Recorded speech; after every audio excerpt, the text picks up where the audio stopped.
전 국민을 경악하게 만들었던 용인 일가족 살인사건, 이 검찰 수사가 계속될수록요, 끔찍한 사건의 전말이 계속해서 드러나고 있습니다. 홍순빈 아나운서.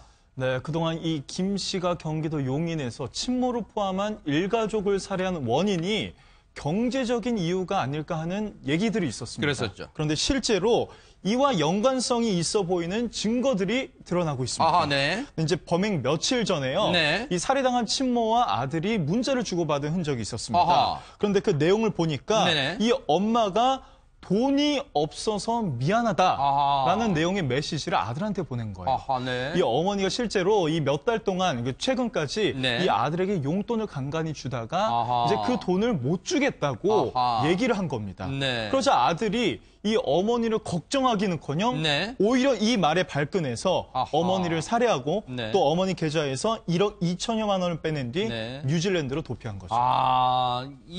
저희가 설마 했는데 정말 경제적인 이유일까 설마 했는데 그 증거들이, 그 정황들이 속속 드러나고 있습니다. 장 서장님, 네. 아무리 그렇다고 돈을 못 준다고 자신을 길러준 어머니를 살해한다. 이게 정말 말이 됩니까? 참 끔찍한 범죄죠. 우선 그 어머니만 그 살해한 것이 아니라 네. 14살 먹은 이부 동생 그리고 계부까지 이제 함께 살해를 했습니다. 네. 그래서 우선 기본적으로 보면은 김 씨가 이제 범행 한두 달 전부터 어머니로부터 생활비를 받지 못하고 어머니가 자신을 만나는 것까지 꺼렸죠. 아하. 그리고 그 범행 후에는 어머니 계좌에서 이제 돈까지 빼내갔기 때문에 네. 경제적 문제가 상당 부분 연관되어 있는 것은 분명한 것 같습니다. 네. 그러나 지금 이 전체적인 사건을 돌아보면은 네. 단지 경제적 문제만은 아닌 것 같다는 생각 들거든요. 아하. 특히 이제 그 원한이나 분노가 아니면은 그 살인을 할 때 네. 신체를 여러 번 손상을 하지 않았습니다. 아하. 그런데 이번 사건은 자기 모친인데 네. 아주 잔인하게 여러 군데 신체를 손상을 하는 그런 방식으로 살해를 했거든요. 네. 그래서 이건 다른 또 어떤 어머니에 대한 어떤 분노나 아하. 뭐 이런 것이 있지 않나 이런 네. 생각이 듭니다. 단순히 경제적인 이유에서 그치는 게 아니라 이 경제적인 이유는 표면상에 확연하게 드러난 것일 뿐 그 속내를 들여다보면 뭔가 분노, 가족 관계에 있어서 분노의 심리도 작용한 게 아닐까라는 추정도 해볼 수 있다는 장 서장님의 말씀인데, 그런데요, 정말 인두껍을 썼어요. 이 아들이란 사람요, 장남이란 사람, 지금 뉴질랜드에 있잖아요. 그런데 결혼까지 했습니다. 재혼이지만요. 어쨌든 다 큰 자식이 그동안 어머니한테 용돈을 탔었으면, 생활비를 탔었으면 부끄러운 줄 알고 어머니가 돈이 없어서 미안하다, 돈을 못 보내줘서 미안하다 하면 어머니도 형편이 어려우신가 보다 하고 어머니 그동안 많이 도와주셔서 감사하고 이제는 제가 한번 벌어보겠습니다 라고 해야 되는 텐데 그러기는커녕 오히려 악랄한 마음을 품고 어머니뿐만 아니라 이부 동생 14살짜리입니다. 그리고 자신의 의붓 아버지에게 이런 몹쓸 짓을, 천연공노할 짓을 저질렀습니다. 그런데 최명기 원장님, 앞서 장 서장님이 그런 추정을 했는데 만약에 어머니만 밉다면 어머니만을 상대로 범행을 저질렀다면 모르지만 이부 동생, 의붓 아버지까지 모두 이 살인을 저질렀단 말이에요. 이 부분은 어떻게 봐야 될까요? 첫 번째는 이제 증인을 갖다 없애야 되니까요. 이거는 어머니를 갖다 살해하고 나서 네. 어머니가 없어졌다는 걸 누가 신고하면 안 되잖아요. 그렇기 네. 때문에 이제 증인을 없애기 위해서 같이 따라가는 순서인 부분이 있고요. 네. 두 번째는 이제 계부인 경우에는 결국 자기가 돈 받는 걸 방해하는 존재인 거예요. 네. 자기 돈을 갖다 계부와 이부 동생이 쓰고 있을 뿐 아니라 계부가 결국은 엄마 옆에 있기 때문에 만나지 말라고도 하도 되고 내가 보호한다고도 하게 되는데 네. 그렇기 때문에 계부에 대한 원망은 결국은 네. 돈이 원망을 만들고요. 네. 원망은 또 돈을 갖다 더 탐나게 해요. 왜냐하면은 원망이 없으면은 미안해라는 마음이 드는데 네. 원망이 생기게 됐는데 돈을 안 주잖아요. 그러면은 엄마 때문에 내 신세가 이렇게 되고 인생이 이렇게 망가졌는데 지금 도와주지도 않는다는 거야? 라고 하면서 하게 되는 거고요. 네. 돈을 안 준다는 거는 나를 사랑하지 않는 거랑 동일시하게 되거든요. 아하. 그러고 나서 또 길게 보게 되면 결국 또 유산 상속자를 없애야 되는 거예요. 나는 감옥에 가더라도 이따 변호사님이 또 설명해 주실 수도 있으시겠지만 결국은 다 죽어야지 내 아들한테 그래도 이 돈은 가잖아요. 내가 감옥에 가더라도. 그런 것도 이제 생각하게 되고요. 네. 이들은 또 결국은 굉장히 충동적이기 때문에 네. 범행을 저지를 때 자기가 생각하는 대로만 좋은 스토리 꿈꾸거든요. 네. 결국 다 살해를 해야지 본인이 완전 범죄에 가까워지는 거예요. 네. 이 장남이란 사람, 이 천륜을 저버린 장남이란 사람요, 정말 의지가 없던, 의지가 박약한 사람이라고밖에 볼 수가 없어요. 뉴질랜드에서 목수일을 해왔다고 합니다. 그런데 한국에서는요, 별다른 직업이 없었어요. 그러면서 주점을 운영하는 어머니한테 간간히 생활비를 받아왔대요. 어머니도 얼마나 어려웠겠어요. 주점을 운영했습니다. 그런데 이 장남 부부는요, 2015년 11월에 뉴질랜드 생활을 마무리하고 한국에 들어옵니다. 그런데 그때 생활 능력이 휴대전화 사용 요금을 내지 못할 정도로 경제적 어려움을 겪었다고 해요. 그러면서 처가 그리고 숙박업소 등을 전전했대요. 아무리 그렇다고 30대 나이가 창창해요. 나가서 막일이라고 하면서 근근히 하루 벌어 하루 먹고 사는 그런 노력이나 해봤습니까? 목수일 하는 기술 갖고 있잖아요. 열심히 살려고 하는 노력 해봤어요? 어머니한테 기대서 살 생각밖에 안 했기 때문에 이런 범죄를 저지르는 거 아닙니까? 그런데 박진 변호사님, 네. 이 범행 과정에서 아내란 사람, 이 장남의 아내란 사람은 공범으로 볼 수 있는 거예요? 지금 좀 상황이 좀 애매하긴 한데요. 일단은 검찰에서는 공범으로 보고 존속 살해 및 살인죄 등으로 이제 구속 기소를 한 상황입니다. 아하. 그 이유 자체는 뭐냐면 최초는 몰랐다고 하는데 증거가 하나씩 드러날 때마다 그 부분만 인정했던 부분. 사실은 공범이 되려고 그러면 공모가 있어야 되고요. 네. 어떤 범행에 대해서 기능적으로 어떤 기능 분담을 해야 되는데 그 아하. 분담을 했느냐 안 했느냐 부분은 아직까지는 좀 애매한 상황이에요. 왜냐하면 네. 이 남편이 아직 뉴질랜드에 있기 때문에 네. 정확한 범행 동기하고 범행 과정에 대해서 아직 확실히 알 수가 없습니다. 네. 일단은 그래도 여러 가지 증거를 봤을 때 이 아내는 이 범행 사실을 알게 됐고 네. 알고 있음에도 불구하고 자꾸 거짓 증언을 했고 네. 그렇기 때문에 공모를 한 것으로 봐가지고 네. 지금 살인죄 또 존속 살해죄로 지금 기소한 상황입니다. 그런데 홍순민 아나운서, 네.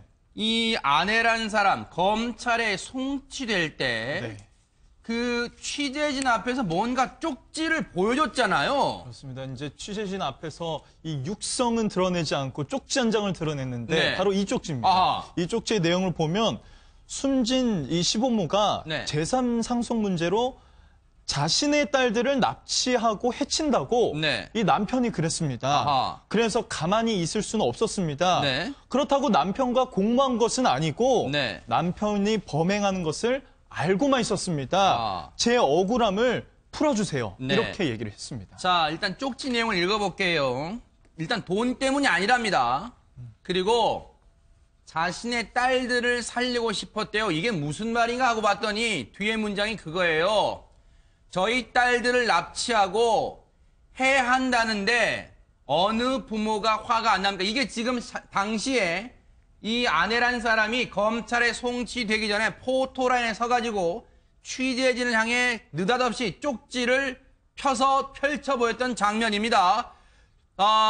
죽이고 싶다지 죽이고 계획한 게 아닙니다. 평소에 죽이고 싶다 이렇게 말했을 뿐이지 정말 죽이자 계획한 건 아니다. 그렇게 얘기를 했다는 거고 저는 남편한테 그 다음 느닷없이 또 이런 말을 합니다. 저는 남편한테 3년 동안 속았습니다. 모든 게 거짓이었습니다. 저는 억울합니다. 제 말 좀 들어주십시오. 기자님, 변호사님, 제발 도와주세요. 이런 말을 느닷없이 취재진 앞에서 이 쪽지를 펼쳐 보였습니다. 그렇다면 최명기 원장님, 혹시 이 아내란 사람이 자신의 말처럼 자기도 그러면 3년 동안 남편한테 속고 살았다, 억울하다라고 한다면 검찰 수사 과정에서 결정적으로 뭔가 이 더 밝히지 않은 것을 얘기할 가능성이 있을까요? 근데 저는 이제 이분이 반성을 해서 그거를 밝히는 건 아닌데요. 여태까지 행동을 보면은 밝혀질 가능성은 높다고 생각이 됩니다. 아하. 상당히 충동적이고요. 네. 본인이 남의 머리 위에 있다고 항상 생각하는 거예요. 네. 그렇기 때문에 저 내용을 갖다 국민들한테 얘기하면은 기자들이 실어주게 되면 국민들이 저 내용을 보고 어떤 여론이 형성이 돼서 자신한테 유리할 거다라는 자기 스토리대로만 생각하고 움직이거든요. 네. 그렇기 때문에 이런 사람들은 결국 말이 자꾸 바뀌어요. 네. 그렇기 때문에 말이 자꾸 바뀌고 압력을 가하면은 이랬다 저랬다 하면서 결국은 진실이 나오게 되는 거고요. 아하. 저는 이분이 진실을 얘기하지 않아도 별 재판에 상관없을 것 같아요. 계속 진술이 왔다 갔다 한다는 것 자체가 네. 본인한테 제일 불리한 일인데 네. 본인한테 제일 불리한 일을 갖다 본인이 자초하고 있거든요. 네. 말로 말을 덮으려고 하다가 보면 네. 결국 그 사이에서 거짓이 아닌 건 전부 다 진실로 가려지게 되거든요.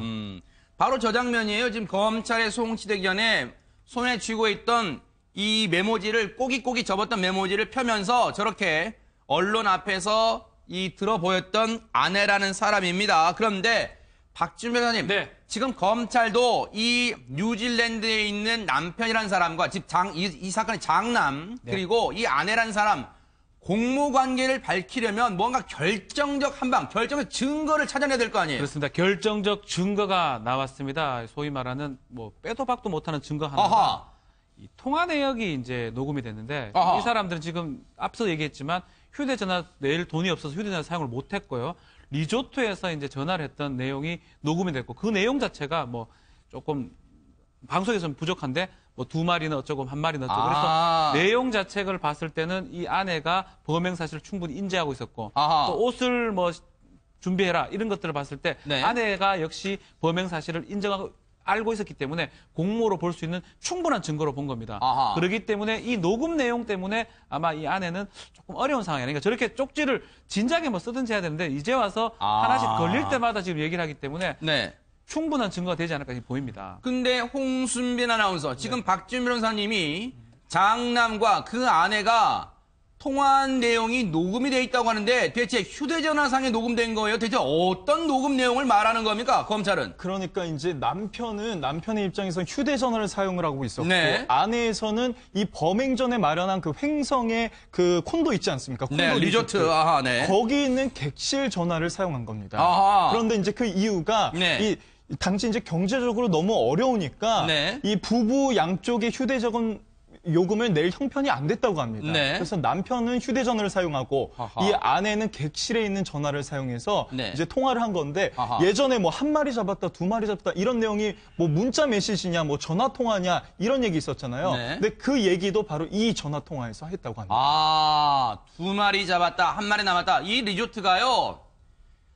그런 리조트가 있는지는 저는 이번에 솔직히 처음 알았습니다. 이 리조트는, 해당 리조트는 객실과 통화를 하게 되면 사전에 그 리조트 안내 방송에서 이게 녹음이 된다는 안내가 나가는 그런 상황이랍니다. 그런데도 이 장남이라는 사람은 범행 후에 객실에 남아있던 아내에게 통화를 합니다. 그리고 객실에 있던 아내와 통화하면서 그 내용 2마리 잡았다, 1마리 남았다라는 말을 하면서 그 통화 내용이 고스란히 녹음이 됐던 겁니다. 검찰이 그 부분을 찾아냈던 건데, 그런데 앞서 홍순빈이라는 설명 중에 저는 지금도 이해가 안 가는 대목이 이 아내라는 사람 뉴질랜드에서 태블릿 PC 갖고 들어왔다 그랬잖아요.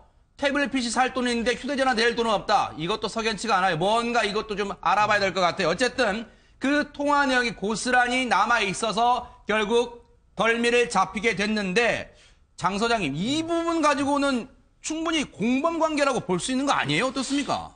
저는 이게 이제 앞으로 좀 그 법률적으로는 쟁점이 되리라고 생각합니다. 어째서요? 우선 기본적으로 이 통신비밀보호법상으로 그 제3자가 녹음한 이 개인 간의 어떤 통신은 이 증거 능력을 인정할 수가 우선 기본적으로 없습니다. 이건 아하. 분명히 네. 양자 간의 어느 한 사람이 한 것이 아니라 제3자인 그 콘도에서 리조트에서 한 거거든요. 네. 그래서 그 법적인 증거 능력 문제가 있을 수가 있고 네.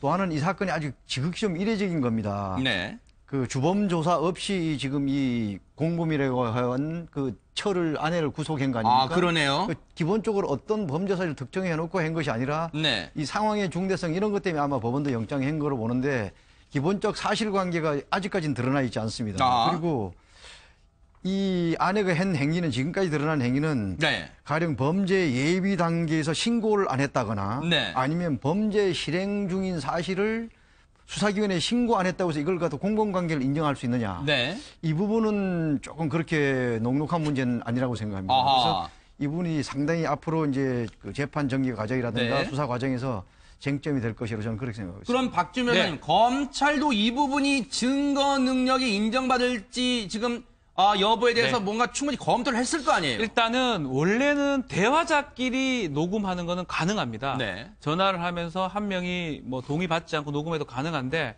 대화자가 아닌 제3자가 녹음을 하면 우리 소위 말하는 도청이 됩니다. 아하. 그 도청은 불법 증거기 때문에 증거 능력이 없다고 봐야 되고요. 네. 지금 대화자는 아니에요. 대화자는 아내하고 남편이 대화를 한 거고요. 녹음을 한 것은 리조트입니다. 네. 그러니까 뭔가 문제가 보이는데 한 가지 좋은 점이 하나 있어요. 검찰 뭔가요? 입장에서는. 그 앞에 보면 이 메시지가 있어요. 어떤 메시지요? 통화 품질 향상을 위해서 통화 내용을 녹음할 수 있다라는 알림 메시지가 있습니다. 네. 이 알림 메시지가 있는데 그 알림 메시지를 받고도 계속 전화를 했다 그러면 녹음할 수 있다고 했기 때문에 그 부분은 묵시적으로 동의한 게 아닌가라는 게 검찰의 어떤 논리고요. 아하. 법원에서 판단을 좀 받아야 될 부분이긴 합니다. 네. 만약에 녹음되기니까 끊으면 그만인 거거든요. 아하. 그럼에도 불구하고 녹음하라고 하면서 전화를 했기 때문에 검찰은 증거 능력에 문제가 없다고 얘기를 하고 아하, 있고 네. 막 그 부분은 앞으로도 좀 문제가 아마 법정 과정에서 다툼의 여지는 아하. 있다고 보입니다. 증거 능력을 인정받을 수 있을지 이 부분이 재판 과정, 법적 다툼 과정에서 어떻게 처리가 될지 이 부분도 저희가 한번 지켜보도록 하겠습니다. 그런데 홍순비라는 제일 중요한 건 앞서 장 서장님도 말씀하셨지만 지금 공범으로 지금 보여지는 아내라는 사람은 지금 구속이 됐지만 네.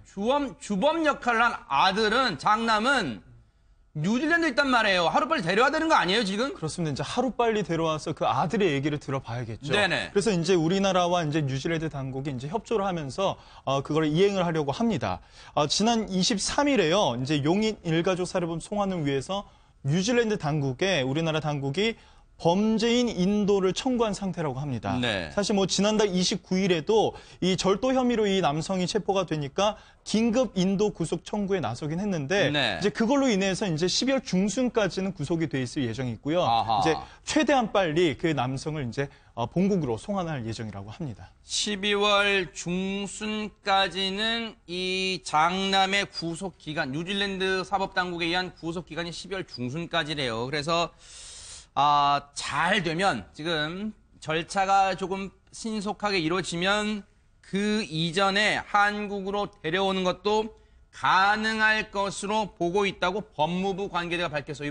왜냐하면 법무부도요, 이 사건이 상당히 국민적 관심이 쏠리다 보니까 법무부 관계자도 이 사건 처리에 대해서는 상당히 속도를 낼 수밖에 없다, 이런 생각이 드는데 일단 구속 기간이 12월 중순까지다. 그런데 그 이전에 데려오는 방안도 지금 송환이 가능할 것으로 일단 보인다는 게 법무부 관계자의 얘기입니다. 그렇다면 혹시요, 박 변호사님, 네.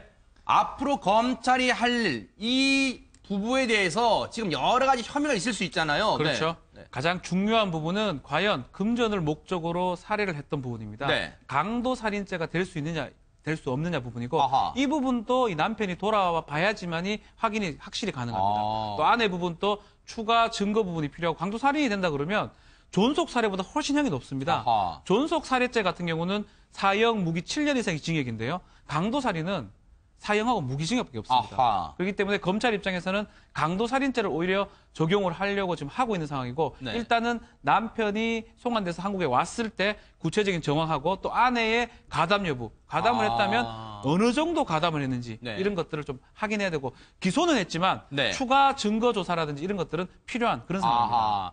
결국은 모든 열쇠를 쥐고 있는 이 남편, 장남이라는 사람이 들어와 봐야지, 한국으로 데려와서 조사를 해봐야지 모든 연결고리와 퍼즐 조각이 맞춰질 것 같습니다. 끝까지 추적해 보도록 하겠습니다.